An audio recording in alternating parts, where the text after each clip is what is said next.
ఓం నమో వెంకటేశాయ. సుహృత్తమదిదృక్షిత స్వర్హత్తమాభిలక్షిత గోవింద గోవింద. ప్రశాంత పుంసి ప్రచురోపలబ్ధౌ ప్రగీత వేదే ప్రతత ప్రభావే ప్రజాతమాత్ర ప్రభవావసానే ప్రలీనమస్తు ప్రసభం మనోమే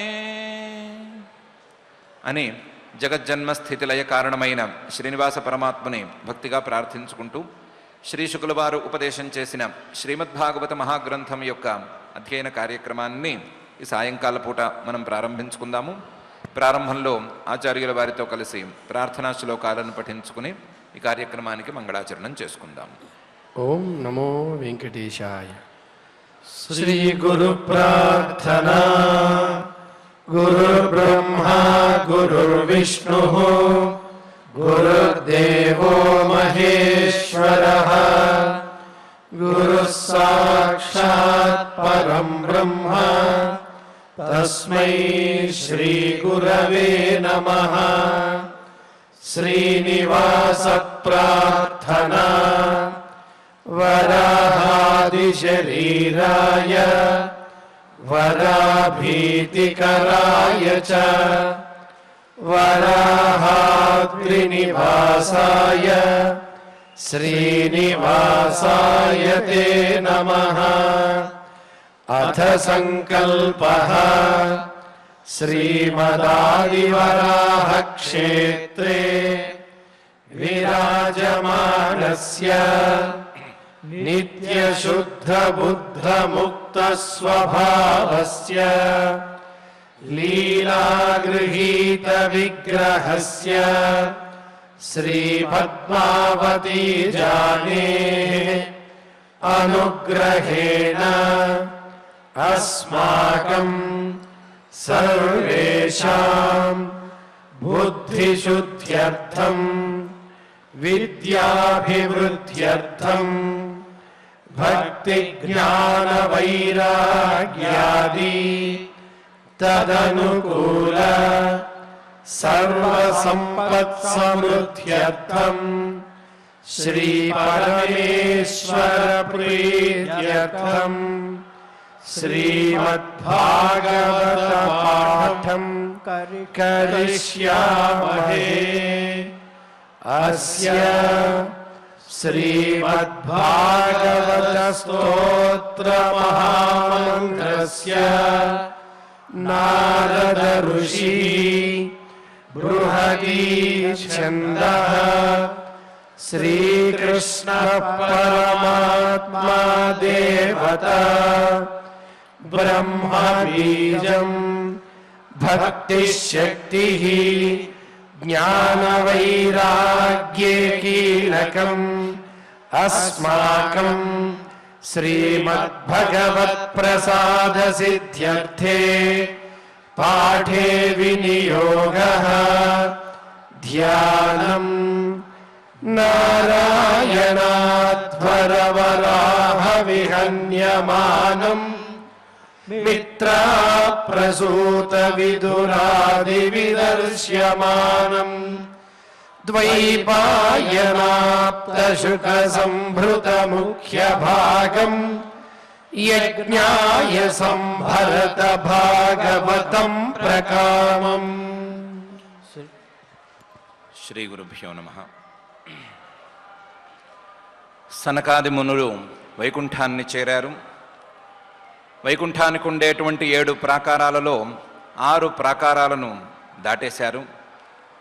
7వ ప్రాకారంలో ఉన్న ద్వారాన్ని దాటబోతున్నారు. ఆ ద్వారాన్ని పాలిస్తున్నటువంటి ద్వారపాలకులైనటువంటి 2 ఈ మునులను కొంచెం కోపంగా చూశారు. వాళ్ళు కోపంగా చూస్తున్నారా లేదా కొంచెం తీవ్రంగా చూస్తున్నారా ఇలాంటి విషయాలేమీ మునులు పట్టించుకోలేదు. లోపలికి వెళ్ళటానికే ఉద్యుక్తులయ్యారు అనేంతవరకు బ్రహ్మగారు 29వ శ్లోకం వరకు చెప్పారు. ఆ మునులకు ఏ విధమైనటువంటి సందేహము లేదు. ఫలానా చోటుకు మనం వెళ్ళవచ్చు వెళ్ళకూడదు అనేటువంటి విచారణ ఏమీ లేదు. ఎక్కడా భయం లేదు, ఎక్కడ వాళ్ళని అడ్డుకునేంత దమ్ము ఎవరికీ లేదు. ఇంతవరకు అడ్డుకున్నటువంటి హిస్టరీ కూడా లేదు. అందువల్ల ధైర్యంగా వాళ్ళు వైకుంఠం తాలూకు 7వ ప్రాకారం తాలూకు ద్వారం లోపల నుండి వెళ్ళటానికి ఉద్యుక్తులయ్యారు. అలా వాళ్ళు వెళ్ళబోతున్నప్పుడు ఏం జరిగింది అనే విషయాన్ని బ్రహ్మగారు 30వ శ్లోకంలో చెప్తున్నారు. తాన్వీక్ష్య వాతరసనాంశ్చతురః కుమారాన్ వృద్ధాన్ దశార్ధవయసో విదితాత్మతత్వాన్ వేత్రేణ చాస్ఖలయతాం అతదర్హణాంస్తౌ తేజో విహస్య భగవత్ ప్రతికూల శీలౌ అనే శ్లోకంలో తాన్వీక్ష్య ఆ నలుగురిని సనందనాదుల్ని నలుగురిని ఈ ద్వారపాలకులిద్దరూ చూశారు. క్రూరంగానే చూశారు. చూడ్డానికి వాళ్ళు ఎలా ఉన్నారు? వాతరశనాన్, ఒంటి మీద నూలు పోగులేదు, దిగంబరులుగా ఉన్నారు. వాతరశనాన్ చతురః, నలుగురున్నారు, ఒకళ్ళు కాదు ఇద్దరు కాదు, చతురః. చూడబోతే ఈ ద్వారపాలకులను కాదని లోపలికి వెళ్ళటానికి కావలసినంత శారీరక బలం వాళ్ళకున్నట్లు తోచటం లేదు. ఎందుకంటే కుమారాన్, చిన్నపిల్లల్లా కనిపిస్తున్నారు. ఎంత చిన్నపిల్లల్లా కనిపిస్తున్నారు అంటే దశార్ధ వయస, 10లో సగం 5 అనుకుంటే 5 ఏళ్ల పిల్లల్లాగా చిన్నగా కనిపిస్తున్నారు. పొట్టి బుడంకాయల్లా ఉన్నారు. దశార్ధ వయస. ఈ ద్వారపాలకులిద్దరూ వాళ్ళని సరిగ్గా చూడలేకపోతున్నారు. కానీ చూస్తే వాళ్ళు ఎవరు, ఏమిటి, వాళ్ళ వయస్సు ఏమిటి అని తెలిసిపోతుంది. వృద్ధాన్, బ్రహ్మమానస పుత్రులు, అందులోనూ సృష్టి ప్రారంభంలో పుట్టినటువంటి వాళ్ళు. కాబట్టి వాళ్ళ వయసు లెక్క పెట్టడానికి ఈ ద్వారపాలకులకి శక్తి సరిపోదు. అందులోనూ కేవలం వయోవృద్ధులు కారు వీళ్ళు, జ్ఞానవృద్ధులు కూడా. జ్ఞానవృద్ధులు ఎందుకయ్యారు అంటే విదితాత్మతత్వాన్, ఆత్మతత్వాన్ని తెలుసుకున్నవారు, ఆత్మతత్వ సాక్షాత్కారం కలిగినటువంటి వాళ్ళు. జ్ఞానవృద్ధులు, వయోవృద్ధులు. కానీ చూడటానికి చిన్నపిల్లల్లా కనిపిస్తారు. వాళ్ళ వ్యవహారం మొత్తం బాలులకు అంటే చిన్నపిల్లలకు ఉండేటట్లుగా ఉంటుంది. చిన్నపిల్లలు ఎలాగైతే వాళ్ళ సహజమైనటువంటి ఆటలను తప్ప మిగతా వాటిని ఎలా పట్టించుకోరో, వీళ్ళు కూడా అలాగే పరమాత్మతత్వాన్ని తప్ప మిగతా విషయాలను పట్టించుకోరు. ఆ మిగతా విషయాలను పట్టించుకోకపోవటంలో కనీసం ఒంటి మీద బట్ట ఉందా అనే విషయాన్ని కూడా పట్టించుకోరు. అలా దిగంబరంగా జ్ఞాననిష్టతో తిరుగుతున్నటువంటి వాళ్ళు ఈ మహానుభావులు. వీళ్ళని ద్వారపాలకులు చూశారు. తాన్వీక్ష్య వాతరశనాన్ చతురః కుమారాన్ వృద్ధాన్ దశార్ధవయస విదితాత్మతత్వాన్ అనే తీరులో వీళ్ళని చూశారు. చూసి ఏం చేశారు? వేత్రేణ చ అస్ఖలయతాం, తమ చేతిలో ఉండేటువంటి దండంతో వాళ్ళ దారిని అడ్డగించారు. ఇద్దరూ ఏకకాలంలో చేశారు. ఇద్దరూ తమ చేతుల్లో ఉండేటువంటి 2 దండాలను అడ్డంగా పెట్టారు. వెళ్ళొద్దు అన్నట్లుగా ఆ దండంతో చూపించారు. నో ఎంట్రీ అన్నట్లుగా అడ్డం పెట్టారు. వేత్రేణ చ అస్ఖలయతాం, కేవలం అడ్డం పెట్టి ఊరుకోలేదు. హే, ఎవరు మీరు, వెళ్ళకూడదు అని నోటితో కూడా అన్నారు. లోపలికి వెళ్ళకూడదు అని ఆజ్ఞాపించారు. ఆజ్ఞాపించటం అనేది అధికార స్వరంతో చేశారు. వేత్రేణ చ అస్ఖలయతాం. వాళ్ళు ద్వారపాలకులు కదా, ద్వారపాలకులు అడ్డగిస్తే తప్పేముంది అని ఎవరికైనా అనిపించచ్చు. అలా అనిపించకూడదు. అతదర్హణాన్, వాళ్ళని వీళ్ళని అడ్డగిస్తే అడ్డగించచ్చేమో కానీ ఈ నలుగురిని మాత్రం అడ్డగించకూడదు. ఈ నలుగురికి ఈ సృష్టిలో ఎక్కడా అడ్డం అనేది లేనే లేదు. అడ్డగించేటువంటి అధికారం ఎవ్వరికీ లేదు. అతదర్హణాన్, వాళ్ళని ఎవ్వరూ అడ్డుకోకూడదు. అలాంటి వాళ్ళని వీళ్ళు అడ్డం పెట్టడమే కాకుండా నోటితో కూడా లోపలికి వెళ్ళవద్దు అని ఆజ్ఞాపించారు. వేత్రేణ చ అస్ఖలయతాం అతదర్హణాం స్తౌ. పాపం ద్వారపాలకులు వాళ్ళకేం తెలుస్తుంది? ఎవరిని లోపలికి పంపించవచ్చు, ఎవరిని పంపించకూడదు అని వాళ్ళకేం తెలుస్తుంది? ఎవరినైతే స్వామి లోపలికి పంపించమంటాడో వాళ్ళని పంపిస్తారు, ఎవరిని పంపించమని ఆజ్ఞ ఉండదో వాళ్ళని ఆపేస్తారు. అంతే కదా, వాళ్ళ డ్యూటీ వాళ్ళు చేస్తున్నట్లుగానే భావించాలి కదా. అంటే బ్రహ్మగారు ఈ పాయింట్ను కూడా ఒప్పుకోవట్లేదు. తేజో విహస్య, వచ్చిన మునులు ఎలాంటి తేజస్సుతో ఉన్నారు అని కనిపెట్టాలి కదా. వాళ్ళేమీ ఏదో ఒక ఏటీఎం దగ్గర ద్వారపాలకులుగా లేరు కదా. వైకుంఠంలో 7వ ప్రాకారంలో ఉండే ద్వారానికి కదా పాలకులు. వచ్చిన వాళ్ళ యొక్క తేజస్సు ఏంటి, వీళ్ళలో ఉండే తేజస్సు, బ్రహ్మ తేజస్సు ఏ విధంగా కనిపిస్తోంది అని కనిపెట్టాలి కదా. అలా కనిపెట్టకుండా వాళ్లకు ఉన్నటువంటి తేజస్సుని పరిహాసం చేస్తున్నట్లుగా వీళ్ళు అడ్డం పెట్టారు అంటే తప్పే కదా. తేజో విహస్య, కాబట్టి ఈ పాయింట్ కూడా నిలవదు అని అంటున్నారు బ్రహ్మగారు. అందరికీ తేజస్సుని కనిపెట్టడం చేతవుతుందా? మహర్షులు మహానుభావులు కావచ్చు, వాళ్ళలో బ్రహ్మ తేజస్సు కొట్టొచ్చినట్లు కనిపించవచ్చు, అందరికీ అర్థం అవ్వద్దు, అర్థం కాలేదు వీళ్ళకి, ఇంతలో తప్పేముంది అంటే దాన్ని కూడా బ్రహ్మగారు ఒప్పుకోవట్లేదు. భగవత్ ప్రతికూల శీలవు అని దానికి సమాధానం చెప్తున్నారు. వీళ్ళిద్దరూ ఇంతకుముందే అనుకున్నట్లుగా అక్కడ ఇక్కడ ఉండేటువంటి అల్లాటప్ప ద్వారపాలకులు కారు, భగవంతుడికి అతి సన్నిహితంగా ఉండేటువంటి ద్వారపాలకులు. ఇంత సన్నిహితంగా ఉండేటువంటి ద్వారపాలకులు ఎలా వ్యవహరించాలి అంటే భగవంతుడు ఎలా వ్యవహరిస్తాడో అలా వ్యవహరించాలి. భగవంతుడు ఇలాంటి సనకాదులు వచ్చినప్పుడు ఎలా వ్యవహరిస్తాడు అంటే స్వాగతం, రండి రండి అన్నట్లుగా వ్యవహరిస్తాడు, సాత్వికంగా వ్యవహరిస్తాడు, లేదా ఆజ్ఞాపూర్వకంగా కాకుండా మరొక రకంగా వీళ్ళ రాకను అడ్డుకుంటే అడ్డుకుంటాడు. అలా కాకుండా భగవంతుడి యొక్క స్వభావానికి ప్రతికూలంగా, భగవంతుడి స్వభావంలా కాకుండా వేరే రకంగా వీళ్ళు గనక వీళ్ళని అడ్డుకున్నట్లయితే అది తప్పే అవుతుంది కదా. భగవత్ ప్రతికూల శీలవు, సాత్వికులని తత్వజ్ఞానులని అడ్డుకోవటం అనేది భగవంతుడి యొక్క స్వభావం కాదు. వచ్చిన వాళ్ళని ఆజ్ఞాపించి లేదా కొంచెం హీనుల్ని, కొంచెం తక్కువ వాళ్ళని అడ్డగించినట్లుగా దండాలతో అడ్డగించటం అనేది భగవంతుడి యొక్క స్వభావము కాదు. వచ్చిన వాళ్ళు ఎలాంటి వాళ్ళు తెలుసుకోకుండా, కనుక్కోకుండా వాళ్ళని ఇష్టం వచ్చినట్లు మాట్లాడడం కూడా భగవంతుడి యొక్క స్వభావం కాదు. అలా భగవంతుడి యొక్క స్వభావం కాకుండా ఉండే తీరులో వీళ్ళు వ్యవహరించారు కాబట్టి ఇది ముమ్మాటికి తప్పే అని బ్రహ్మగారు అంటున్నారు. ఈ తప్పు వీళ్ళిద్దరూ చేసేశారు.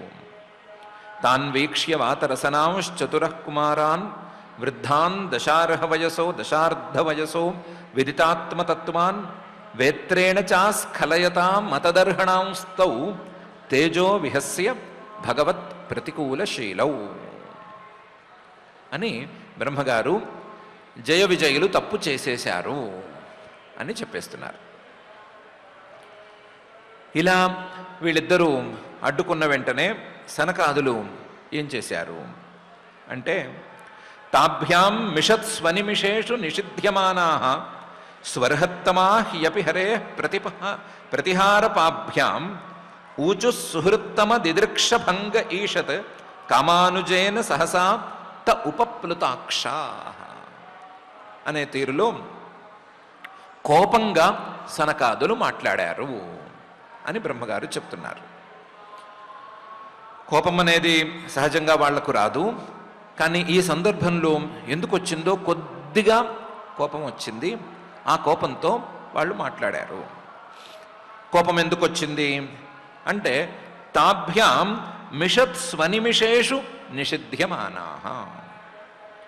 తాభ్యాం ఈ ద్వారపాలకులిద్దరూ కూడా వీళ్ళని లోపలికి రావద్దు అని నిషేధం చెప్తున్నారు, రాకూడదు అని నిషేధాన్ని చూపిస్తున్నారు. ఒకటి దండంతో చూపిస్తున్నారు, మరొకటి నోటితో చెప్తున్నారు. మిషత్సు అనిమిషేషు, వీళ్ళిద్దరే కాదు, చుట్టుపక్కల చాలామంది దేవతలు వాళ్ళు వీళ్ళు ఉన్నారు. వాళ్ళందరూ కళ్ళార్పకుండా జరుగుతున్నటువంటి సంఘటనని చూస్తూ ఉన్నారు. వాళ్ళెవరూ మాట్లాడట్లేదు, ఎందుకు మాట్లాడట్లేదో తెలియదు. వాళ్ళందరూ కళ్ళార్పకుండా చూస్తూనే ఉన్నారు. అనిమిషేషు మిషత్సు, వీళ్ళిద్దరూనేమో లోపలికి రావద్దంటున్నారు. ఒకవేళ ఈ మునులకు లోపలికి వెళ్ళేటువంటి అర్హత లేదా అని అనుకుందామా అంటే స్వర్హత్తమాహ, వీళ్ళు అర్హుల్లో కల్లా శ్రేష్ఠులు అని చెప్పటం కాదు, అర్హత మంచి అర్హత గలవారులలో శ్రేష్ఠులలో కల్లా కూడా శ్రేష్ఠులు అని చెప్పుకోవటం మంచిది. సు అర్హత్తమాహ అని వీళ్ళ గురించి చెప్పుకోవాలి. లోపలికి వెళ్ళటానికి అర్హత ఉందా లేదా కాదు, లోపలికి వెళ్ళటానికి మంచి అర్హత గల వాళ్ళలో కల్లా వీళ్ళు శ్రేష్ఠులలో కల్లా శ్రేష్ఠులు అవుతారు. అలాంటి వాళ్ళు వీళ్ళ యోగ్యత గురించి అర్హత గురించి సందేహించవలసిన పనే లేదు. స్వర్హత్తమాహ. పోనీ అడ్డుకున్న వాళ్ళు కొత్తగా వచ్చినటువంటి బ్యాచు, ఇంకా వాళ్ళకి సరిగ్గా పని అలవాటు కాలేదు అని అనుకుందామా అంటే అది కూడా లేదు. అపిహరేహే ప్రతిహార పాభ్యాం, వాళ్ళు శ్రీహరి తాలూకు ద్వారాన్ని కాపలా కాయవలసినటువంటి వాళ్ళు, అలాంటి స్థానంలో ఉండవలసిన వాళ్ళు. కొత్త పాత ఇలాంటిది లేదు. ఎంతో సాధన చేస్తే కానీ, ఎంతో తపస్సు చేసుకుంటే కానీ ఇక్కడికి రాలేరు. ఎంతో సాత్వికమైనటువంటి సాధన చేసుకుంటే కానీ ఈ స్థితిని చేరుకోలేరు. వారి సాధనకు ఒక ఫలితాన్ని చూపించవలసినటువంటి సందర్భం ఇది. వచ్చిన వాళ్ళు పరమ సాత్వికులు, వచ్చిన వాళ్ళని అర్హులైనటువంటి వాళ్ళని లోపలికి పంపించాలి అనే నిర్ణయాన్ని తీసుకోవలసిన సందర్భం ఇది. ఇలాంటి సందర్భంలో వాళ్ళు తప్పుగా వ్యవహరించటం అనేది ఏమి క్షంతవ్యమేమీ కాదు అనే పరిస్థితి ఏర్పడింది. అపిహరేహే ప్రతిహార పాభ్యాం, లోపలికి వెళ్ళవలసిన వాళ్ళు తక్కువ యోగ్యత వాళ్ళు కారు, ఆపిన వాళ్ళు కూడా తక్కువ యోగ్యత వాళ్ళు కారు. ఇలాంటి పరిస్థితులలో మునులు అసలు ఈ దృష్టిలోనే లేరు. సుహృత్తమ దిదృక్షితం అనే పని మీద వెళుతున్నారు వాళ్ళు. మాకు అందరికంటే ఎక్కువగా ఇష్టమైనటువంటి పరమాత్మను చూడాలి అనే అభిప్రాయంతో వెళుతున్న వాళ్ళు. ఆ అభిప్రాయానికి ఎప్పుడైతే భంగం అనేది ఏర్పడిందో, సుహృత్తమ దిదృక్షిత భంగం, తమకు చాలా ప్రియుడైనటువంటి ఆ పరమాత్మని చూడాలనుకునేటువంటి కోరికకు అడ్డం అనేది ఎప్పుడైతే తగిలిందో, అప్పుడు ఈషత్ కామానుజేన సహసా, కొంచెం వేగంగా వాళ్ళు ఊచుహు మాట్లాడేశారు. ఆ వేగంగా మాట్లాడడం కూడా ఈషత్ కామానుజైన, కామానుజైన కామం తాలూకు తమ్ముడు లేదా కామం తరువాత వచ్చేటువంటి వాడు క్రోధం అనేటువంటి వాడు. ఆ క్రోధంతో తమ కోరిక, భగవంతుడిని చూడాలి అనేటువంటి కోరిక భంగపడటంతో, ఆ కోరిక తరువాత వచ్చేటువంటి, కోరిక భంగపడితే వచ్చేటువంటి కోపంతో వాళ్ళు సహసా వేగంగా ఊచుహు. ఈషత్ కామానుజేన సహసా. ఆ చెప్పేటప్పుడు మాత్రం తే ఉపప్లుతాక్షాః, కళ్ళు కొంచెం చిట్లించి కూడా చెప్పారు. కళ్ళు కొంచెం చిట్లించి మాట్లాడారు. కళ్ళు వాళ్ళవి ఇలా ఇలా కదిలిపోయినాయి. కోపం వస్తే కొంతమంది కళ్ళు ఆర్పటము, కళ్ళు కొంచెం ఇలా కుంచించి వదలటము చేస్తారు కదా, అలా వీళ్ళు కూడా చేశారు. వేగంగానే మాట్లాడారు, కోపంగా మాట్లాడారు, కళ్ళు చిట్లిస్తూ మాట్లాడారు, తమ కోపాన్ని ప్రదర్శించేశారు, మాటలతోనూ తమ బాడీ లాంగ్వేజ్తోనూ ప్రదర్శించేశారు అని బ్రహ్మగారు తాభ్యాం మిషత్ స్వనిమిషేషు నిషిధ్యమానాః స్వర్హత్తమాః యపి హరేః ప్రతిహార పాభ్యాం ఊచు సుహృత్తమ దిదృక్షిత భంగ ఈషత్ కామానుజేన సహసాప్త ఉపప్లుతాక్షాః అనే ఈ శ్లోకంలో చెప్తున్నారు. ఏమని చెప్పారు అంటే, ముందు తమ కోపాన్ని కాస్తంత తగ్గించుకోవటం కోసం వాళ్ళు ద్వారపాలకులని అధిక్షేపించినట్లుగా, మన మామూలు మాటల్లో చెప్పుకోవాలంటే కొంచెం తిట్టినట్లుగా, మందలించినట్లుగా అని చూశారు. కోపం ఇలా మందలిస్తేనో లేదా వాళ్ళని అంటేనో తగ్గుతుందేమో అని చూశారు.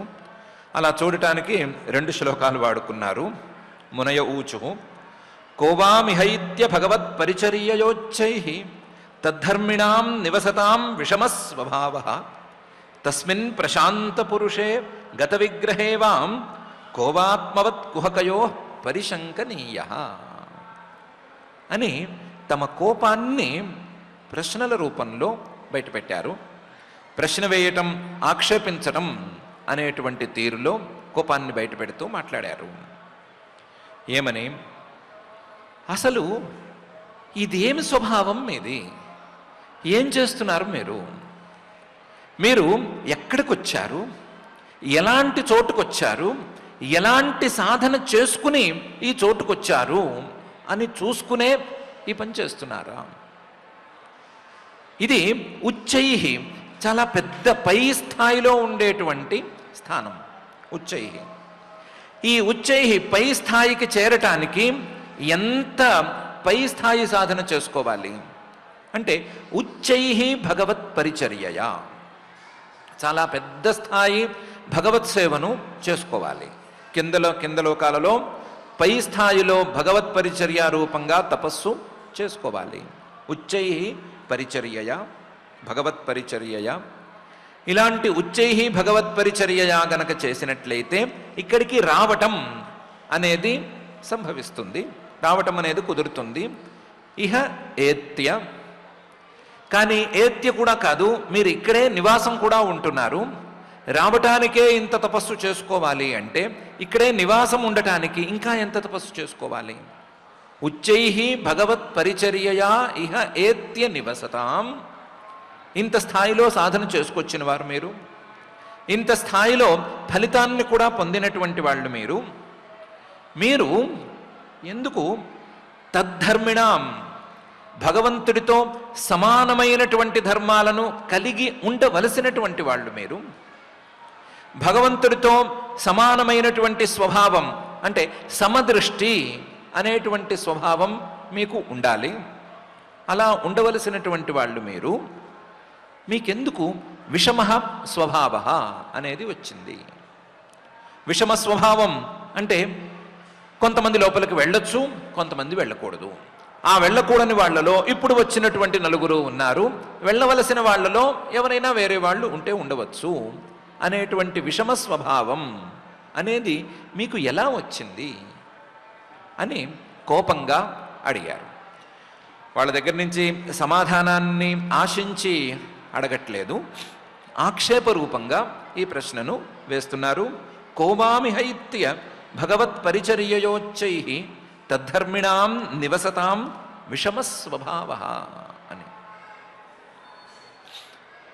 ఈ ద్వారపాలకులు లేదా పక్కన ఉండేటువంటి మధ్యవర్తులం ఎక్కడైనా గొడవ జరిగితే మధ్యలో వెంటనే దూరి ఎవరో ఒకరి వైపు ఉండి మాట్లాడే వాళ్ళం, మనలాంటి వాళ్ళం ఎవరైనా ఉన్నా వాళ్ళు కానీ వెళ్ళి, కాదండి వీళ్ళు ద్వారపాలకులు రక్షణ కోసం ఇలాంటి పనులు చేస్తారు, లోపలికి ఎవరు పడితే వాళ్ళు వెళ్ళకూడదు, సెక్యూరిటీ అనేది దెబ్బతింటుంది, అందుకని సెక్యూరిటీ రీజన్స్ మీద వీళ్ళు మిమ్మల్ని ఆపారండి, తప్పు లేదండి అని అంటే దానికి చెప్తున్నారు, అదేమి ఇక్కడ చెల్లదు, సెక్యూరిటీ రీజన్స్ అనేవి ఈ వైకుంఠంలో లేనే లేవు, ఎవరు ఇక్కడ సెక్యూరిటీని బ్రీచ్ చేయలేరు, ఎందుకంటే తస్మిన్ ప్రశాంత పురుషే, ఆయన లోపల ఉన్న ఆయన ప్రశాంతంగా కూర్చునేటువంటి పురుషుడు.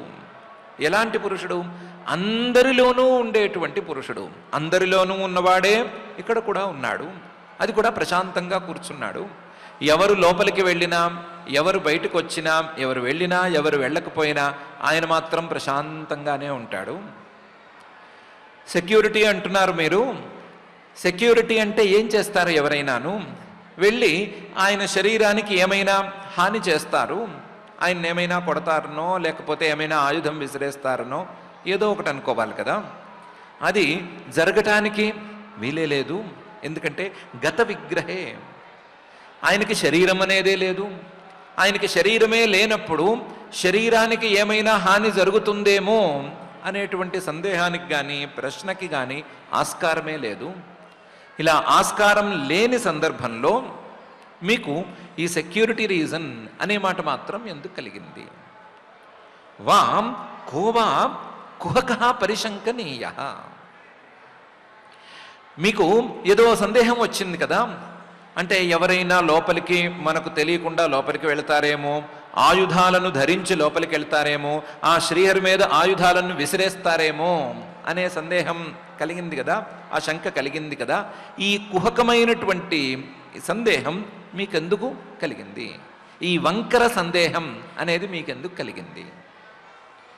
ఒకవేళ ఇక్కడ వంకర బుద్ధి కలిగిన వాళ్ళు ఎవరైనా ఉన్నారు, ఎవరైనా ప్రవేశించారు అని అంటే అది మీరిద్దరే అవ్వాలి తప్ప ఇంకోళ్ళెవరూ కూడా ఇక్కడికి ప్రవేశించలేరు కదా. ఆత్మవత్ కుహకయోహో, ఒకవేళ ఈ వంకర బుద్ధి ఎవరికైనా ఉంది అంటే మీకే ఉంది, కానీ ఇంకెవరికీ ఉండటానికి ఆస్కారం లేదు. ఇక్కడికి వచ్చేవాళ్ళు ఎవరు వంకర బుద్ధితో రారు. ఈ వచ్చేవాళ్ళు ఒకవేళ వంకర బుద్ధితో వచ్చినా సరే లోపల ఉండేటువంటి ఆయన్ని ఏమీ చేయలేరు. ఎందుకంటే ఆయన ప్రశాంతంగా ఉంటాడు, రెండవది ఆయనకి శరీరం అంటూ లేదు. కాబట్టి ఇక్కడ సెక్యూరిటీ రీజన్ అనే మాట లేనే లేదు. ఉన్నదల్లా కూడా మీ వంకర బుద్ధి మాత్రమే అని తేల్చి చెప్పారు. కోవామిహైత్య భగవత్ పరిచర్యయోచ్చై తద్ధర్మిణాం నివసతాం విషమ స్వభావ తస్మిన్ ప్రశాంత పురుషే గత విగ్రహేవాం కోవా ఆత్మవత్ కుహకయో పరిశంకనీయ అనే ఈ శ్లోకంలో.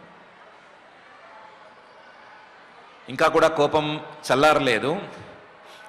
మీరు రక్షణ అంటున్నారు, ఎవరైనా వచ్చి ఏదైనా దాడి చేస్తారేమో అని అంటున్నారు, భయం అని అంటున్నారు. ఈ మాటలన్నీ ఈ వైకుంఠంలో ఎక్కడి నుంచి పుట్టుకొచ్చాయి? ఆ పరమాత్మ సన్నిధిలో ఈ మాటల యొక్క ప్రసక్తి అనేది ఎక్కడి నుంచి ఉంది? భయం అనేది ఎక్కడ పుడుతుంది అంటే రెండవ వస్తువు ఉన్నప్పుడు పుడుతుంది. సర్వాత్మకమైనటువంటి పరమాత్మ దగ్గర ఈ భయానికి ప్రసక్తి అనేది ఏముంది? ద్వితీయాద్వై భయం భవతి అని కదా ఉపనిషద్వాక్యం. ఈ రెండో వస్తువు తాలూకు ప్రసక్తే లేనటువంటి ఈ పరమాత్మ సన్నిధిలో భయం అనేది ఎలా పుట్టుకొచ్చింది అని పై శ్లోకంలో అడుగుతున్నారు. నహ్యంతరం భగవతీహ సమస్త కుక్షౌ ఆత్మానమాత్మని నభో నభసైవ ధీరాః పశ్యంతి యత్ర యువయో సురలింగినో కిం వ్యుత్పాదితం హ్యుదరభేది భయం యతోస్య అనే శ్లోకంలో. నహ్యంతరం భగవతీహ అస్తి, ఆ పరమాత్మకు ఏ భేదము లేదు. నహి అంతరం భగవతి ఇహ అస్తి, ఆ పరమాత్మకు ఏ భేదము లేదు అనటానికి కారణమేంటి? ఆయన సమస్త కుక్షి అనేది కారణం. ఆయన కుక్షిలోనే మొత్తం 14 భువనాలు ఉన్నాయి, ఆయన కడుపులోనే అన్నీ దాగి ఉన్నాయి, ఆయన ద్వారానే బయటికి వస్తున్నాయి, మళ్ళీ ఆయనలోనే కలిసిపోతున్నాయి. బయటికి వచ్చినప్పుడు కూడా అవేవి పరమాత్మ కంటే భిన్నం కావు అనే విషయాన్ని నొక్కి నొక్కి నొక్కి నొక్కి చెబుతూ ఉంటే, పరమాత్మ కంటే రెండో వస్తువు ఉంది అని ఒకదాన్ని కల్పించి ఆ రెండో వస్తువుతో ఈ పరమాత్మకే భయం అనే మాటను మీరు ఎక్కడి నుంచి పుట్టించారు? తెలివైన వాళ్ళు, తత్వజ్ఞానం కలిగిన వాళ్ళు, కనీసం భగవంతుడి తాలూకు కనీస జ్ఞానం కలిగిన వాళ్ళు కూడా పరమాత్మకు భేదము లేదు అని తెలుసుకునే కదా ముందుకు వెళతారు. నహ్యంతరం భగవతీహ సమస్త కుక్షౌ అనే విషయాన్నే కదా వాళ్ళు తెలుసుకుంటారు. వాళ్ళు ఒకవేళ ఒక్క అడుగు ముందుకేస్తే ధీరాహ కాస్తంత జ్ఞానం మీద ఆసక్తి కలిగి దాని తాలూకు సాధన చేసుకుంటూ పోతే ధీరులైతే గనక ఆత్మానమాత్మని అనే తీరులో కదా చూసుకుంటారు.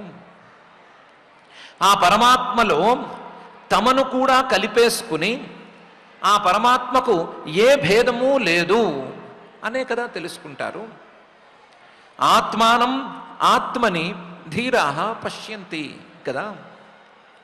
ఎలాగైతే నభో నభసి ఇవ, ఖాళీ లేదా ఆకాశం లేదా అవకాశం అనేదాన్ని చూసుకోవాలి అనుకున్నప్పుడు ఒక చిన్న పరిమితమైనటువంటి ఖాళీ, 4 గోడల మధ్య ఉండేటువంటి ఖాళీని కానీ లేదా వేరువేరు చిన్న చిన్న పదార్థాల మధ్యలో ఉండేటువంటి ఖాళీ, అవకాశం, చోటు, దీన్ని ఏ విధంగా అర్థం చేసుకుంటారు తెలివైన వాళ్ళు ఎవరైనా సరే? అంటే ఈ ఖాళీకి ప్రత్యేకించి రూపం అనేది లేదు. ఈ ఖాళీ మహాకాశం, విస్తృతమైనటువంటి ఆకాశంలో ఒక భాగమే. మధ్యలో గోడలను మాత్రమే మనం కట్టుకున్నాము. ఖాళీని ఏర్పరిచింది లేదు, ఖాళీని భేదం భిన్నంగా మనం చేయగలిగింది లేదు, చేసింది లేదు. మనం గోడలు కట్టాము, గోడల్ని గనక తీసేస్తే ఖాళీ ఖాళీ ఏకమైపోతాయి అనే తీరులోనే కదా అర్థం చేసుకుంటారు అవకాశాన్ని. అదేవిధంగా పరమాత్మ కంటే భిన్నంగా ఈ సృష్టిలో ఏ వస్తువు లేదు. పరమాత్మ కంటే భేదం అనేదాన్ని శరీరాలతోనూ ఆయా వస్తువులతోనూ ఎవరికి వారు కల్పించుకున్నారు. ఆ కల్పించుకున్నటువంటి భేదాన్ని తీసేస్తే మిగిలేది పరమాత్మతత్వం ఒక్కటే అనే విషయాన్ని గురువుల ద్వారా అందరూ తెలుసుకునే ఉన్నారు కదా. ఆత్మానం ఆత్మని నభో నభసైవ ధీరాః పశ్యంతి కదా. ఇలాంటి సందర్భాల్లో యత్ర యువయోః సురలింగినోః కిం వ్యుత్పాదితం. ఇప్పుడు దేవతల వేషం వేసుకుని అందంగా కిరీటాలు, కేయూరాలు, 4 భుజాలు, 4 భుజాల మధ్యలో తులసీమాల, తులసీమాలలో మధ్యలో పువ్వులు, ఆ పువ్వుల మీద తుమ్మెదలు, ఇంత హడావిడిగా ఉండి దేవతల్లాగా వేషం వేసుకున్నటువంటి మీరు కొత్తగా ఎక్కడి నుంచి ఈ భేదాన్ని తెచ్చిపెట్టారు? యువయోః సురలింగినోః కిం వ్యుత్పాదితం. మీరు ఈ భేదాన్ని ఎక్కడి నుంచి కనిపెట్టారు? ఈ భేదంతో భయం అనేదాన్ని ఎలా తీసుకొచ్చి చూపిస్తున్నారు? ఉత్పాదితం వ్యుత్పాదితం హ్యుదరభేది భయం యతోస్య. మామూలుగా కాస్తంత పెద్ద స్థాయిలో ఉన్నవాళ్ళు, పదవులు అధికారాల్లో ఉన్నవాళ్ళు ఇలాంటి భయాలను పొందుతూ ఉంటారు. ఏమని? ఇప్పుడు గనక ఎవరు పడితే వాళ్ళని లోపలికి గనక మనం రానిస్తే లోపలికి వచ్చేవాడు ఏదో ఒక ఆయుధం తీసుకొచ్చి నా పొట్టని చీల్చేస్తాడు, నా కడుపులో ఆయుధంతో పొడుస్తాడు అని భయపడతారు. ఉదరభేది భయం అని వాళ్ళందరూ అనుకుంటూ ఉంటారు. అలాంటి ఉదరభేది భయం అనేది పరమాత్మ విషయంలో కుదురుతుందా అని మీరు ఆలోచించారా? ఉదరభేది భయం అనేది రావాలంటే ఇద్దరుండాలి. ఒక కడుపు చీల్చబడవలసినటువంటి కడుపు చీల్చేవాడు, వీళ్ళిద్దరూ వేరువేరవ్వాలి. వీళ్ళిద్దరికీ పడకూడదు, పడనివాడు ఒకడు ఆయుధం తీసుకురావాలి, వీడి కడుపులో గుచ్చాలి అని ఇంత భేద వ్యవహారం ఉంది కదా. ఈ భేద వ్యవహారం పరమాత్మ విషయంలో చెల్లుతుందా అని ఆలోచించారా? ఆ పరమాత్మ తాలూకు పొట్టని ఎవరైనా చీల్చగలరా? ఆ పొట్టలోకి ఎవరైనా ఆయుధాన్ని గుచ్చగలరా? ఎవరు గుచ్చాలన్నా సరే వాళ్ళందరూ ఆ పొట్టలోంచే కదా వచ్చిన వాళ్ళు, ఆ పొట్టలోనే కదా ఉన్నవాళ్ళు. ఆయన ఉదరంలోనే ఉండేటువంటి భువనాల్లో ఒకళ్ళు ఆయన ఉదరాన్ని ఎలా చీల్చగలరు అనేటువంటి చిన్న విషయం మీకెందుకు అర్థం కాలేదు? మీకు అర్థం కాకపోవటంతో ఈ భేదాన్ని కల్పించారు, ఈ భేదంతో భయాన్ని కల్పించుకొచ్చారు. ఆ భయంతో కొంతమందిని మీరు అడ్డగిస్తున్నారు. మేమొద్దు, ఇంకొకళ్ళొద్దు. అసలు పరమాత్మను మీరు ఏమర్థం చేసుకున్నారు? ఆయనకు భేదం లేదు అనే సంగతిని మీరు ఎలా తెలుసుకున్నారు అని మునులు గట్టిగా ఆక్షేపించి అడుగుతున్నారు. నహ్యంతరం భగవతీహ సమస్త కుక్షౌ ఆత్మానమాత్మని నభో నభసీవ ధీరాః పశ్యంతి యత్ర యువయో సురలింగినో కిం వ్యుత్పాదితం హ్యుదరభేది భయం యతోస్య అనే ఈ శ్లోకంలో. ఇప్పటికీ గట్టిగా 2 ఆక్షేపాలు చేశారు. కోపం చల్లారుతుందేమోనని చూశారు, ఆ కోపమేమో చల్లారలేదు. చల్లారకపోవటంతో 3వ శ్లోకంలో ఇంకా తప్పేది లేదు అన్నట్లుగా ఒక శాపం కూడా పెట్టేశారు. ఏమని పెట్టారు? తద్వామముష్య పరమస్య వికుంఠభర్తు కర్తుం ప్రకృష్టమిహ ధీమహి మందధీభ్యాం లోకానితో వ్రజతమంతరభావదృష్ట్యా పాపీయసస్త్రయ ఇమే రిపవోస్య యత్ర అని శాపం పెట్టేశారు. ఆ శాపాన్ని జస్టిఫై చేసుకున్నారు కూడా. ముందు జస్టిఫికేషన్ చెప్పారు. తద్వామముష్య పరమస్య వికుంఠభర్తు. మీరు చేసిన అపరాధం చిన్న అపరాధం కాదు. మీరు చేసిన అపరాధం ఏంటి? మమ్మల్ని అడ్డుకున్నారు అనేది కాదు అపరాధం. మీరు పరమపురుషుడైనటువంటి వికుంఠభర్త ఈ వైకుంఠానికి స్వామి అయినటువంటి శ్రీమన్నారాయణుడికి అపచారం చేశారు, ఆయన్ని తక్కువ చేశారు. ఆయన్ని ఎవరి ద్వారానో ఈయనకి భయం ఉంది అని చూపించారు, ఎవరికో ఈయనకి భేదం ఉంది అని చెప్పారు. ఆయన తత్వాన్ని మీరు తగ్గించేశారు, అపకర్షం చేసేశారు. ఈ దోషం అనేది చిన్న దోషం కాదు. తద్వాం అముష్య పరమస్య వికుంఠభర్తు అపకర్షం కృతవంతౌ అనేది మీ దోషం. ఈ దోషం నుండి మిమ్మల్ని గట్టెక్కించాలి అనేటువంటి ఆలోచన మాకు వస్తోంది. కర్తుం ప్రకృష్టం ఇహ ధీమహి మందధీభ్యాం. మీరు మందధీభ్యాం అంటే కొంచెం మందమతితో ఈ పని చేశారు అని మాకు తెలుస్తోంది. మీకు ఇంకా సరి అయిన జ్ఞానం కలగలేదు, జ్ఞానం గట్టిపడలేదు అని తెలిసిపోతోంది. కాబట్టి ఇలాంటి తప్పు చేశారు. ఈ తప్పు చేయటం వలన మీరు ఇంకా కూడా తక్కువ స్థాయికి వెళ్ళిపోయే ప్రమాదం ఉంది. అందువలన మిమ్మల్ని మళ్ళీ పైకి తేవటం కోసం ప్రకృష్టం కర్తుం ఇహ ధీమహి మేమే ఆలోచిస్తున్నాము. వాస్తవానికి ఈ ఆలోచన పరమాత్మ చేయాలి, ఆయన చూసుకోవాలి. కానీ ఈ సందర్భంలో మేమే ఈ ఆలోచన చేయాలి అని లోపల నుంచి ప్రేరణ కలుగుతోంది. కాబట్టి ధీమహి మేమే ఆలోచన చేసేస్తాము. కర్తుం ప్రకృష్టం ఇహ ధీమహి మందధీభ్యాం. ఈ మిమ్మల్ని పైకి తీసుకురావటానికి, మీరు చేసినటువంటి అపరాధాన్ని సరిచేయటానికి మీకు పెట్టేటువంటి శాపం ఏమిటి అంటే లోకానితో వ్రజతం, ఇక్కడి నుంచి వెళ్ళిపోండి. ఇతః లోకాన్ వ్రజతం, ఈ లోకంలో ఉండేందుకు మీకు అర్హత లేదు, ఇక్కడి నుంచి వెళ్ళిపోండి. ఎందుకు అర్హత లేదు? అంతరభావ దృష్ట్యా. మీరు పరమాత్మకు వచ్చిన మాకు భేదాన్ని చూశారు, భేదబుద్ధితో ఇక్కడ వ్యవహరించారు. భేదబుద్ధితో వ్యవహరించారు కాబట్టి మీకు ఇక్కడ ఉండేందుకు అర్హత లేదు. అంతరభావ దృష్ట్యా మీరు ఈ తప్పు చేశారు కాబట్టి, తప్పుకు మూలం మీలో ఉండేటువంటి భేదబుద్ధి అనేది ఉంది కాబట్టి లోకాన్ ఇతో వ్రజతం, ఇక్కడి నుంచి వెళ్ళిపోండి. ఎక్కడికి వెళ్ళాలి అంటే పాపీయసహ, చాలా పాపభూయిష్టమైనటువంటి లోకాలకు పోండి. పాపభూయిష్టమైనటువంటి లోకాలకు అంటే పాపభూయిష్టమైనటువంటి జన్మలను ఎత్తండి. పాపభూయిష్టమైన జన్మలన్నీ 3 జన్మలు. ఆ పాపభూయిష్టమైనటువంటి జన్మలు 3 ఎలా ఉంటాయి అంటే ఇమే రిపవః అస్య యత్ర. పరమాత్మకు ప్రధాన శత్రువులైనటువంటి 3 ఎక్కడైతే ప్రధానంగా ఉంటాయో అలాంటి జన్మలకు మీరు పోండి అని శాపం పెట్టేశారు. మీరు చూపించినటువంటి భేదబుద్ధికి, ఆ భేదబుద్ధితో మీరు చేసినటువంటి అపరాధానికి మీరు ఇక్కడ ఉండేందుకు అర్హతను కోల్పోయారు. అందువల్ల ఇక్కడి నుంచి ఇంతకంటే చాలా పాపభూయిష్టమైనటువంటి 3 జన్మలను మీరు పొందండి. ఆ పాపభూయిష్టమైనటువంటి 3 జన్మలలో కేవలం శ్రీహరి శత్రువులే ఎక్కువగా ఉండే పరిస్థితి కూడా ఉంటుంది అని మునులు చెప్పేశారు.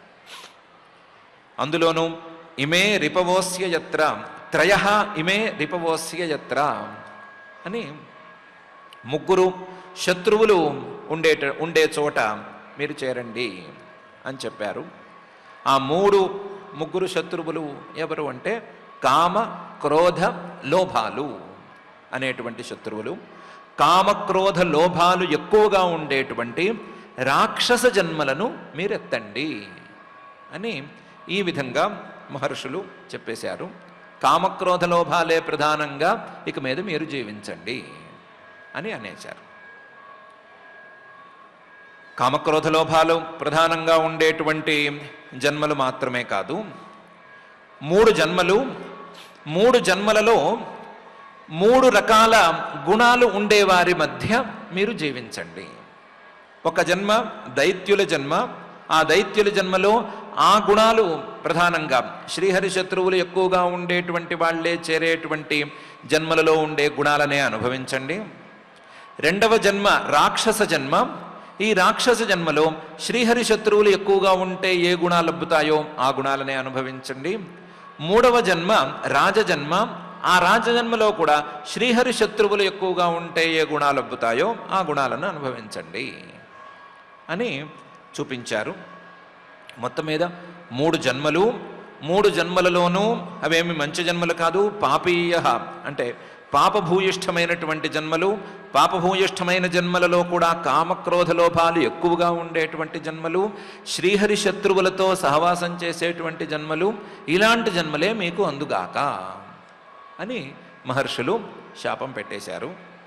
తద్వాం అముష్య పరమస్య వికుంఠభర్తు కర్తుం ప్రకృష్టమిహ ధీమహి మందధీభ్యాం లోకానితో వ్రజతమంతరభావదృష్ట్యా పాపీయసస్త్రయ ఇమే రిపవోస్య యత్ర అనే ఈ శ్లోకంలో మొదట్లో వాళ్ళని కాస్త ఆక్షేపించి చూశారు, కోపం తగ్గలేదు. కోపం తగ్గకపోవటంతో కోపాన్ని తగ్గించుకోవటానికి అన్నట్లుగా వీళ్ళు చేసినటువంటి తప్పుకు దండన విధించాలి అన్నట్లుగా ఆలోచించి ఈ శాపం పెట్టారు. పెట్టడమైతే పెట్టారు, కానీ పెట్టిన తర్వాత అయ్యో అని బాధపడటం మొదలుపెట్టారు. 2 రకాలుగాను బాధ. ఒకటి అయ్యో తమకు సంబంధించినటువంటి బాధ, మాకు ఇలాంటి కోపం ఎందుకు రావాలి, అడ్డగిస్తే అడ్డగించుకున్నాడు, అడ్డగిస్తే వెళ్ళొద్దు అంటే బాబు వెళ్ళనేవి బాబు అనైనా అనొచ్చు, లేదా పక్కన కూర్చుని స్వామి బయటకు వచ్చేటప్పుడైనా చూసుకోవచ్చు, ఇలాంటి కోపం మాకెందుకు వచ్చింది అని ఒక బాధ. 2వ బాధ పాపం ఉత్తమ స్థాయిలో 7వ ప్రాకారంలో ద్వారపాలకులుగా ఉండేటువంటి వీళ్ళిద్దరినీ కిందకి తోసేసామే, మరీనో అందులోనూ దైత్య జన్మ రాక్షస జన్మ లాంటి జన్మలను ఇచ్చామే అని అది కూడా బాధపడ్డారు. బాధపడుతూ కాస్త తలలు పట్టుకున్నట్లుగా నుంచునున్నారు. అలా వాళ్ళు నుంచున్నప్పుడు ఏం జరిగింది అనే విషయాన్ని బ్రహ్మగారే చెప్తున్నారు. తేషాం ఇతీరితముభావధార్య ఘోరం తం బ్రహ్మదండమనివారణమస్త్రపూగై సద్యో హరేరనుచరా ఊరు బిభ్యతస్తత్ పాదగ్రహావపతతాం అతి కాతరేణ అని. వాళ్ళు కొంచెం బాధగానే ఉండగానే, అయ్యో ఈ పని చేశామేమో అని బాధలో ఉండగానే ఈ ద్వారపాలకులిద్దరూ భయపడిపోయారు. భయపడిపోయి తేషాం ఇతి ఈరితం, ఈ విధంగా వాళ్ళు శాపం పెట్టడం అనేదాన్ని ఉభౌ అవధార్య, ఈ ద్వారపాలకులిద్దరూ విన్నారు, అర్థం చేసుకున్నారు. ఆ మాటలో ఉండేటువంటి పవర్కి ఇది మనకి తప్పదు అని వాళ్ళకి అర్థమైపోయింది. అలా అర్థం చేసుకున్న తర్వాత ఈ దండన అనేది సామాన్యమైనది కాదు, ఘోరం అని కూడా అవధార్య అర్థం చేసుకున్నారు. ఇదేమీ సామాన్యమైన దండం కాదు, బ్రహ్మదండం, సాక్షాత్తు బ్రహ్మ సాక్షాత్కారాన్నే కలిగినటువంటి బ్రహ్మర్షులు ఇచ్చినటువంటి శాపం అని కూడా అర్థం చేసుకున్నారు. బ్రహ్మదండం అనివారణం అస్త్రపూగై, ఈ బ్రహ్మదండాన్ని ఏ అస్త్రంతోనూ అడ్డుకోలేము అని కూడా అనుకున్నారు. ఏదో చిన్నపిల్లల్లా కనిపించేసరికి అనవసరంగా ఒక దండం అడ్డం పెట్టాము, కానీ వీళ్ళ దగ్గర ఉండేది బ్రహ్మదండం. ఈ బ్రహ్మదండాన్ని, ఈ బ్రహ్మశాపాన్ని మనం ఏ అస్త్రంతోనూ ఏ దండంతోనూ అడ్డుకోలేము అని అర్థం చేసుకున్నారు. అర్థం చేసుకుని చాలా భయపడ్డారు. భయపడి సద్య పాదగ్రహౌ అపతతాం,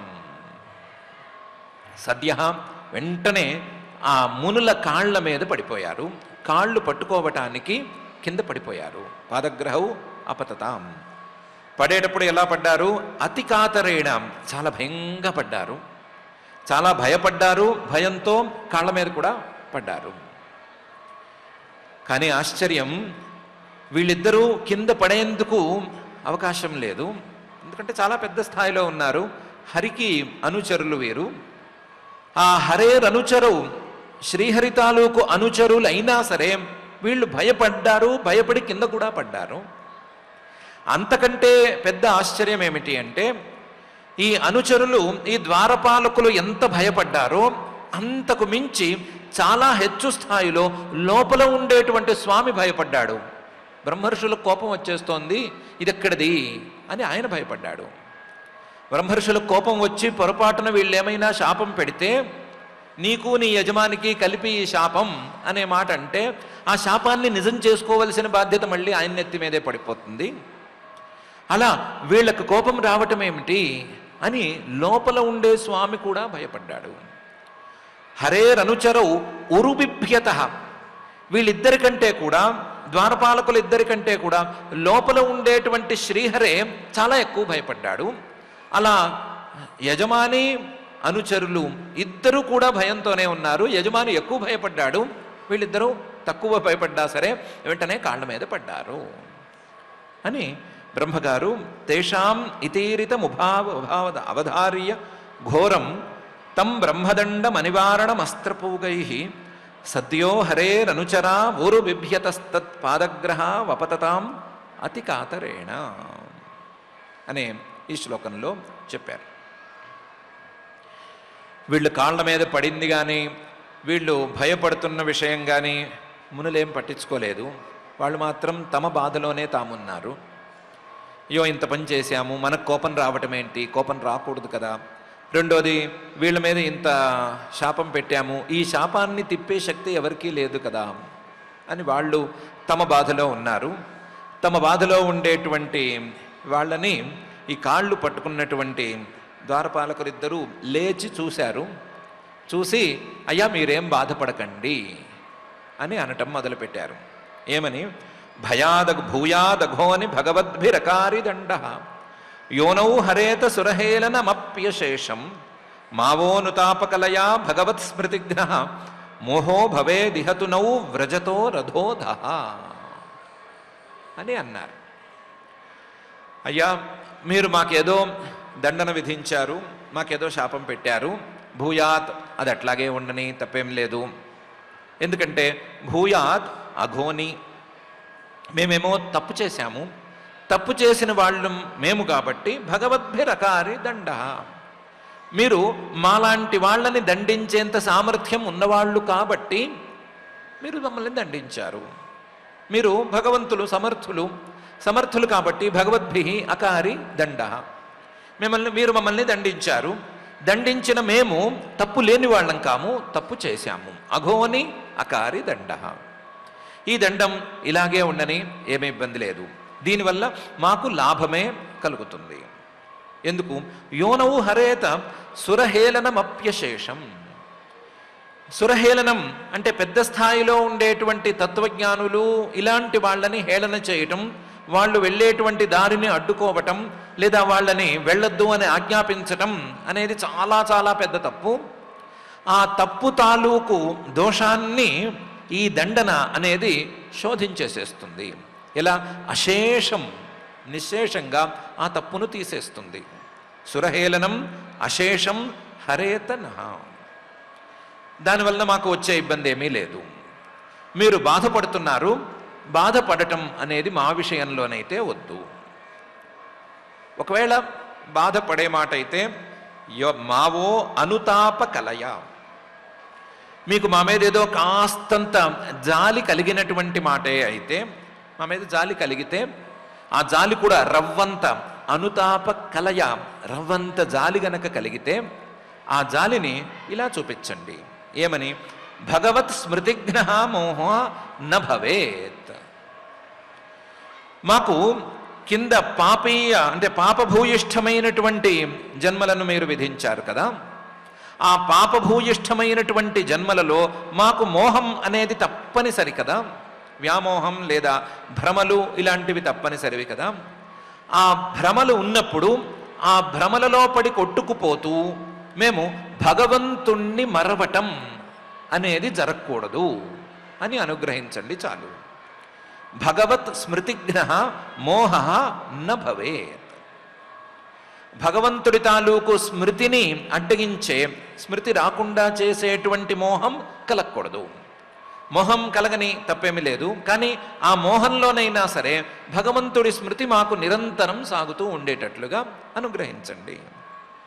అనుతాపకలయా భగవత్ స్మృతిభ్య మోహ మా ఓ భవేత్ ఇహనౌ వ్రజతో రథోధ. ఎందుకంటే మీరు చెప్పినటువంటి ఆ పాపభూయిష్టమైన జన్మలు అధోధ, కింద స్థాయి కంటే కూడా చాలా కింద స్థాయి జన్మలు. దైత్య జన్మ, రాక్షస జన్మ లాంటివి ఘోరమైన జన్మలు. ఆ జన్మలలో భ్రమలు, మోహాలు ఇవన్నీ సహజం. ఆ మోహాలలో పడి కొట్టుకుపోతూ, ఆ భ్రమలలో పడి కొట్టుకుపోతూ భగవంతుణ్ణి గనక విస్మరించే మాట అయితే మేము ఇంకా నాశనమైపోతాము. అలా కాకుండా మాకు భగవంతుడి తాలూకు స్మృతి ఉండేటట్లు అనుగ్రహిస్తే చాలు అని అడిగారు.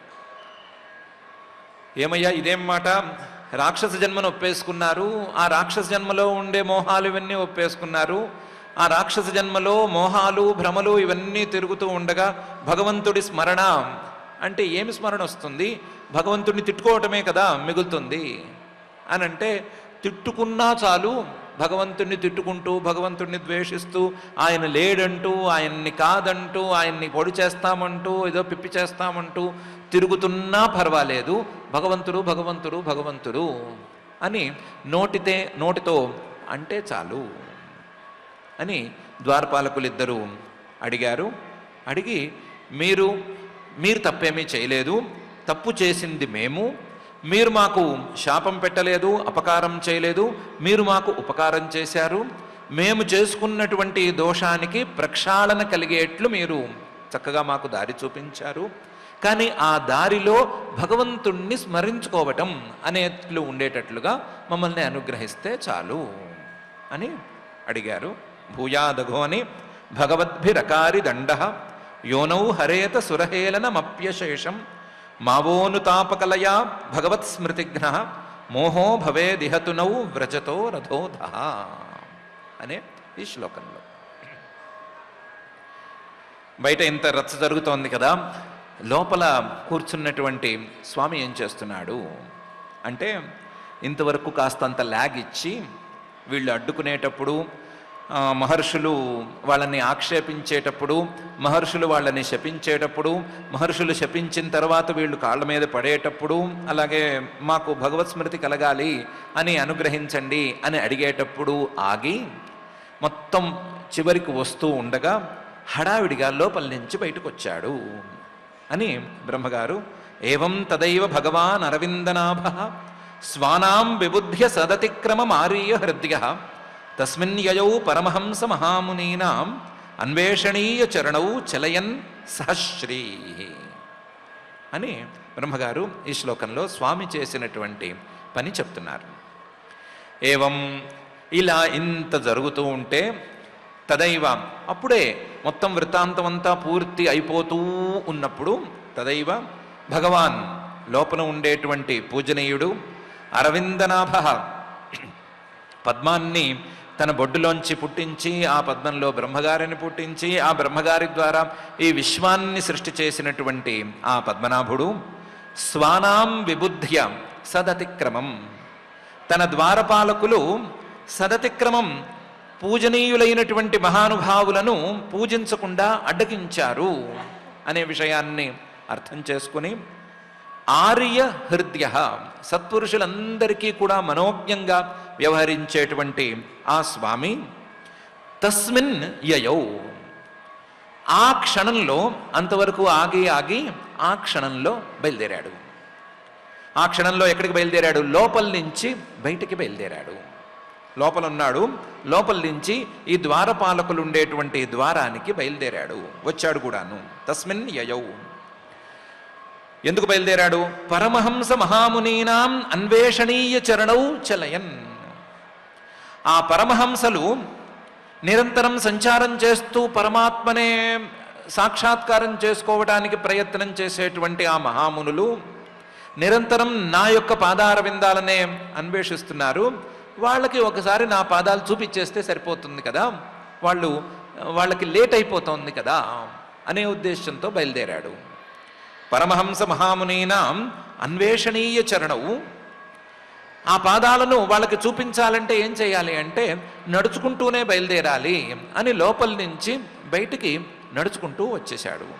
అన్వేషణీయ చరణవు చలయన్ సహశ్రీ, వచ్చేటప్పుడు లక్ష్మితో సహా వచ్చాడు. లక్ష్మితో సహా వచ్చాడు, నడుచుకుంటూ వచ్చాడు. నడుచుకుంటూ రావటంతో పద్మనాభ అరవిందనాభ, బహుశా బ్రహ్మగారిని కూడా పద్మంతో తామర పువ్వుతో సహా తీసుకొచ్చేశాడు.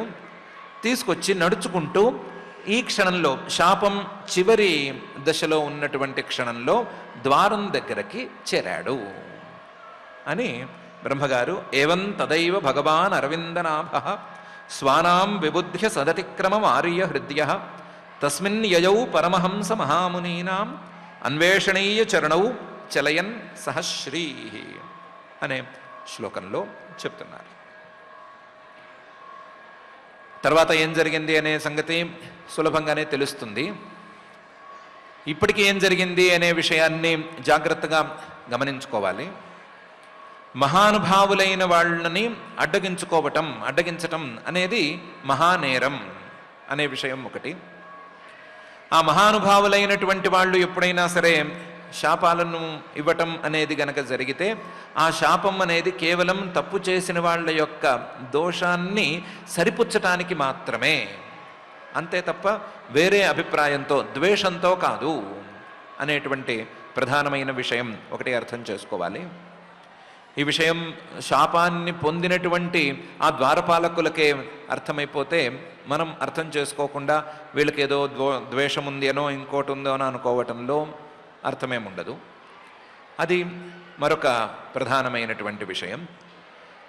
ఇంకొక ప్రధానమైన విషయం, ఉన్నత స్థాయికి చేరుకున్న వాళ్ళు ఎవరైనా సరే ఆ ఉన్నత స్థాయికి తగినట్లుగా వ్యవహరించాలే తప్ప ఉన్నత స్థాయి కంటే తక్కువ స్థాయిలో ఆలోచన అనేది చేయటానికి వీల్లేదు. అలా తక్కువ స్థాయిలో ఆలోచన చేసే మాట అయితే వాళ్ళు క్రమక్రమంగా ఆ తక్కువ స్థాయికి దిగజారిపోవలసిందే తప్ప తమ ఉన్నత స్థాయిని నిలబెట్టుకోలేరు అనేటువంటిది మరొక ప్రధానమైన విషయం. ఒకవేళ అలాంటి తక్కువ స్థాయి ఆలోచనలను చేసినప్పుడు ఈ ఉన్నత స్థాయిని ఇచ్చిన వాడే తక్కువ స్థాయికి దించటానికి ఏమాత్రం వెనకాడడు అనేది కూడా చాలా ముఖ్యమైన పాయింట్. ఎందుకంటే మనమందరము ఈ సనకాది మహర్షులు ఏం చేశారు, జయ విజయులు ఏం చేశారు అని గమనించుకుంటున్నామే కానీ ఇదంతా చూస్తున్నటువంటి స్వామి ఏం చేశాడు అని పెద్దగా గమనించుకోలేదు. స్వామి ఊరికే కూర్చున్నాడు. స్వామి మా ద్వారపాలకులు వీళ్ళు, మా సెక్యూరిటీ గార్డ్సు, వీళ్ళని కాదనడానికి మీకేం హక్కు ఉంది అనేమి వచ్చి వాళ్ళిద్దరిని వెనకేసుకురాలేదు. వాళ్ళకి శాపం పెడుతున్నప్పుడు అలాగే ఊరుకున్నాడు. ఎలాగో జరగవలసిందే, ఇది అవ్వవలసిందే అన్నట్లుగా ఊరుకున్నాడు. ఊరుకుని అంతా అయిన తర్వాత కొంచెం హడావిడిగా బయటికి అడుగులేసుకుంటూ వచ్చాడు. దీన్ని బట్టే ఆయన కూడా ఇలాంటి తప్పు చేసిన వాళ్ళని కిందకి జార్చటంలో ఏమాత్రం వెనకాడడు అని అర్థమైపోతోంది.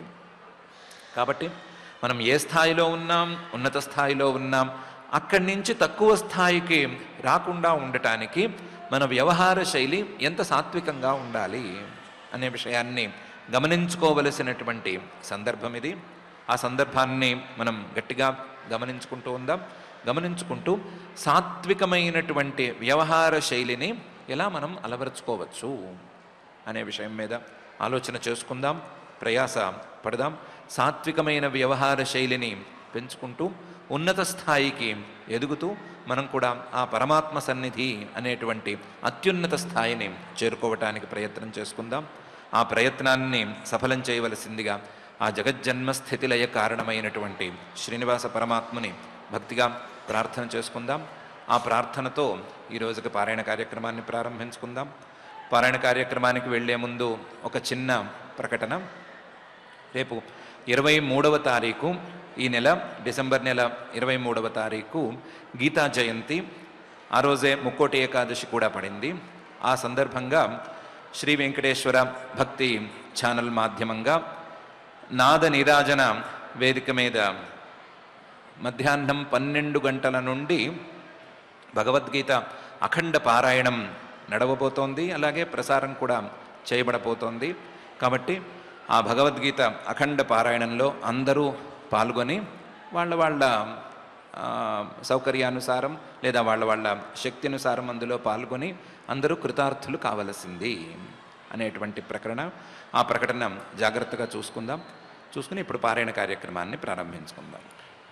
ఈరోజు తృతీయ స్కంధం 15వ అధ్యాయంలో 30వ శ్లోకం నుంచి మనం పారాయణ చేసుకుంటూ ఉన్నాము.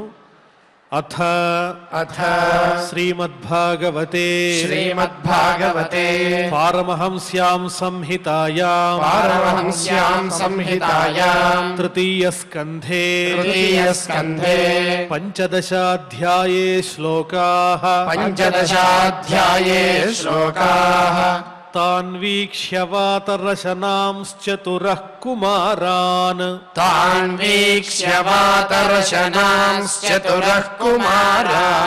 वृद्धान् दशार्धवयसो विदितात्मतत्त्वान्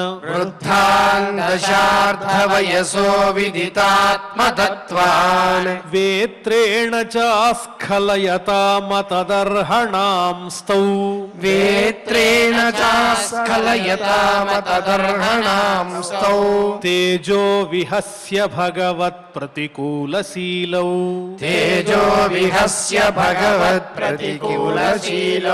ताभ्यां मिषत्स्व निमिषेषु निषिध्यमानाः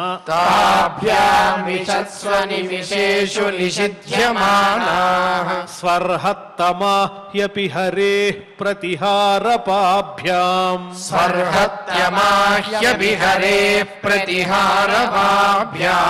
ऊचुः सुहृत्तमदिदृक्षितभङ्ग ईशत्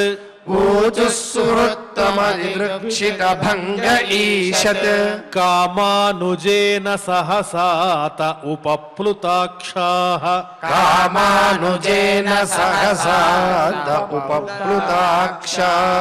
मुनयः ऊचुः को वामिहैत्य भगवत्परिचर्ययोच्चैः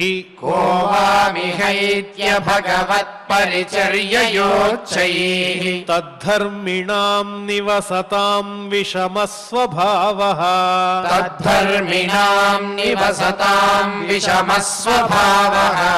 तस्मिन् प्रशान्तपुरुषे गतविग्रहे वाम्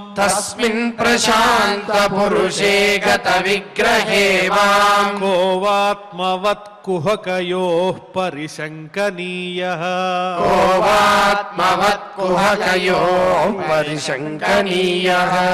न ह्यन्तरं भगवतीह समस्तकुक्षौ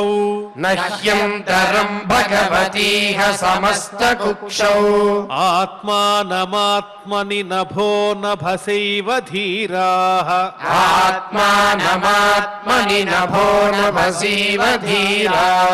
पश्यन्ति यत्र युवयोः सुरलिङ्गिनोः किम्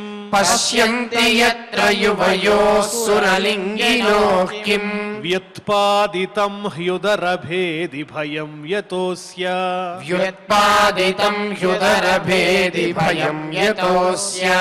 तद्वा ममुष्य परमस्य विकुण्ठभर्तुः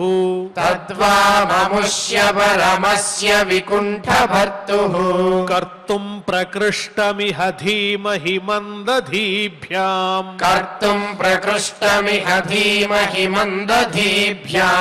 लोकानितो व्रजतमन्तरभावदृष्ट्या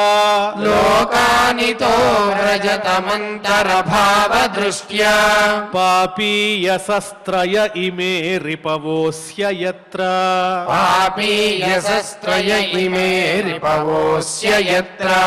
तेषामितीरितमुभाववधार्य घोरम्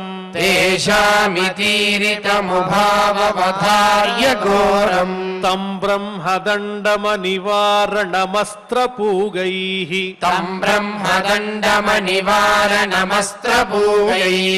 सद्यो हरेरनुचरावुरुबिभ्यतस्तत्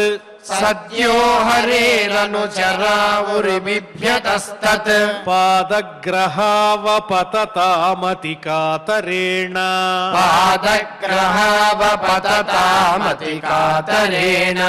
भूयादघोनि भगवद्भिरकारिदण्डो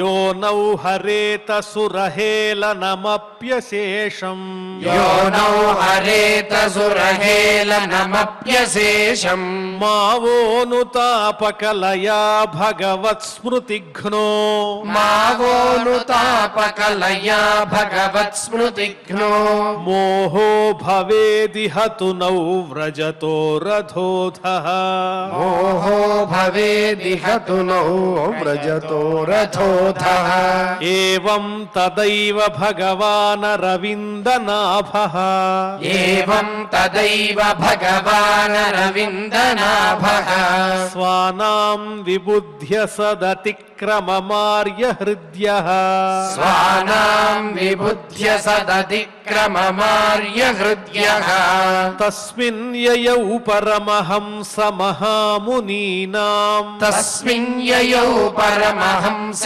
महामुनीनाम् अन्वेषणीय चरणौ चलयन् सहस्रीः अन्वेषणीय चरणौ चलयन् सहस्रीः इति इति श्रीमद्भागवते श्रीमद्भागवते पारमहंस्यां संहितायां पारमहंस्यां संहितायां तृतीयस्कन्धे तृतीयस्कन्धे पञ्चदशाध्याये श्लोकाः पञ्चदशाध्याये श्लोकाः హరిసర్వేషుడనంతుడా కలకలం బాలించి పద్మాలయా సరసాలాప వినోద సౌఖ్య రచనల్ చాలించి శుద్ధాంతమందర మాణిక్యపు గేహళుల్ గడచి ఏతంచన్ ప్రపన్నార్తి సంహరుడై నిత్య విభూతి శోభన కరుండై మనితాకారుడై అని భగవంతుని యొక్క ఆగమనం ఏ రకంగా జరిగిందో అన్న విశేషంతో శ్రీ శబ్దాంతంతో మంగళాంతంగా నేటి అధ్యయన కార్యక్రమాన్ని చక్కగా పరిసమాప్తి చేసుకున్నాం.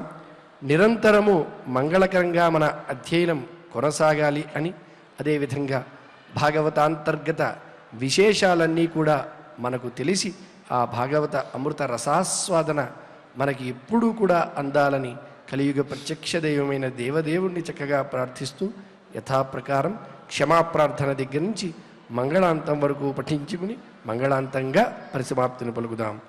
అథ క్షమా ప్రార్థనా యదక్షరపదభ్రష్టం మాత్రాహీనం చ యద్భవేత్ తత్సర్వం క్షమ్యతాం దేవ నారాయణ నమోస్తుతే. అథ భగవత్సమర్పణం కాయేన వాచా మనసేంద్రియైర్వా బుద్ధ్యాత్మనా వా ప్రకృతే స్వభావాత్ కరోమి యద్యత్ సకలం పరస్మై నారాయణాయేతి సమర్పయామి. అథ లోకక్షేమ ప్రార్థనా సర్వే భవంతు సుఖినః సర్వే సంతు నిరామయాః సర్వే భద్రాణి పశ్యంతు మా కశ్చిద్ దుఃఖభాగ్ భవేత్. అథ మంగళం శ్రియః కాంతాయ కళ్యాణ నిధయే నిధయేర్థినాం శ్రీవేంకటనివాసాయ శ్రీనివాసాయ మంగళం.